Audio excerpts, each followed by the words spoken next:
नमस्कार। काली मते प्रबल ज्वर होता ज्वर होते मुझे रोषेबास करनी से बाप झी आलू छेनार गोटे बढ़िया तरकारी करते। चलतु से रेसिपी आप सेयार करी। गोटे मीडियम साइज आलू को चोपा छड़ेदेवा ताकू सरू सरू मान काटिदेवा। आपड़ जमी चाहिए काटिपारे कि सरू सरू काटिदेले जल्दी सीझीज। ताकू भल कि धोईदे कड़े पा नहीं पकई घोड़े कि समय सीझापी छाड़देवा। आलू सीझु सीझु चलूँ सब परिवा काटिबा। जोड़े मीडियम साइज पियाज को चोपा छड़े 10-12 खिला रसुण को चोपा छड़े रखीदे। अध इंच अदा को धोई धाई रखीदे। पियाज को सरू सरू मान काटिदेवा जमी पाखुड़ा सब गोटी गोटी मान से भली रसुण अदा को भी छोट छोट मान कर काटिदे। 5-6टा कंचा लंका को मझिरू यही मैंने काटिदे। तबे 2टा टमाटर को काटिदे रखीदे। अल्प कैप्सिकम को छोट छोट मान काटिदे। आप जमी सेप पाइबे काटिपारे। देखंतु सब परिया कटा आमर सरीगला।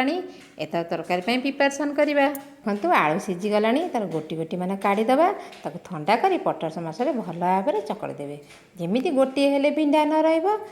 500 खंडे छेना नहीं 2 चामच कॉर्नफ्लावर पकई ताकू भल कि चकटे जमी छेनारू तेल अंश बाहरी आसो। ताकू भल कि चकड़ी सारा बेले यही भाव में छोट छोट मान गुड़ा कर हाथ में भल कि गोल करेंगे। फाट रही फिटिज। कड़े तेल नवा तेल तातीगले गोटी गोटी ना पकईदे। तेल को बेसी ततेबे ना पकऊ पकऊ ऊपर नाली भीतर कंचा रही। गैस को लो मीडियम रखी धीरे धीरे नौटेबे बल्ब फाटिज। नौट पोट कर गोल्डन ब्राउन हेले काढ़ीदे। सब बल तो तैयारी सैलानी। एथर कड़े तेल नवा तेल तातिले रसुण कंचा लंका अदा पकई टिके भाजवा जमी भाजी हो। कटा होता पियाज कैप्सिकम और पियाज कैप्सिकम सीझापी स्वाद अनुसार लुण पकईदे। गोलैक टिके सीझापी छाड़दे।